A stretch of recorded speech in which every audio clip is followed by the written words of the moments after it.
Guys, நீங்கள் தப்பி தவறி கூட உங்கள் வீட்டில் இந்த 4 விஷயங்களை மட்டும் செஞ்சிடாதீங்க.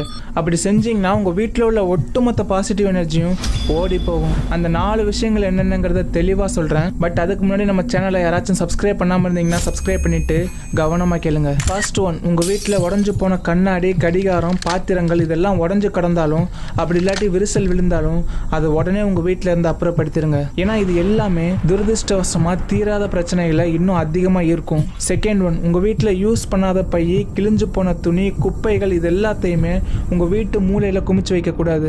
ஏன்னா இது எல்லாமே எனர்ஜி ஃப்ளோவை தடுக்கும். தேர்ட் ஒன், நீங்கள் போடக்கூடிய செப்பல்களை உங்கள் வீட்டு வாசலை தலைகீழாக வைக்கக்கூடாது. அப்படி செஞ்சீங்கன்னா அது லட்சுமி தேவி அவமதிக்கிற மாதிரி. இதனால உங்கள் வீட்டில் செல்வம் குறையும். ஃபோர்த் ஒன், முக்கியமாக உங்கள் வீட்டில் கடிகாரங்கள் ஓடாமல் இருக்கவே கூடாது. அப்படி இருந்துச்சுன்னா உங்கள் வாழ்க்கையோட முன்னேற்றத்தை அது மொத்தமாக நிறுத்திடும். உடனே அந்த கடிகாரத்துக்கு ஒரு பேட்டரியை போட்டு ஓட வச்சுருங்க. அப்படி இல்லாட்டி அதை அப்புறப்படுத்தி வச்சுக்கோங்க. இந்த 4 விஷயத்தை மட்டும் நீங்கள்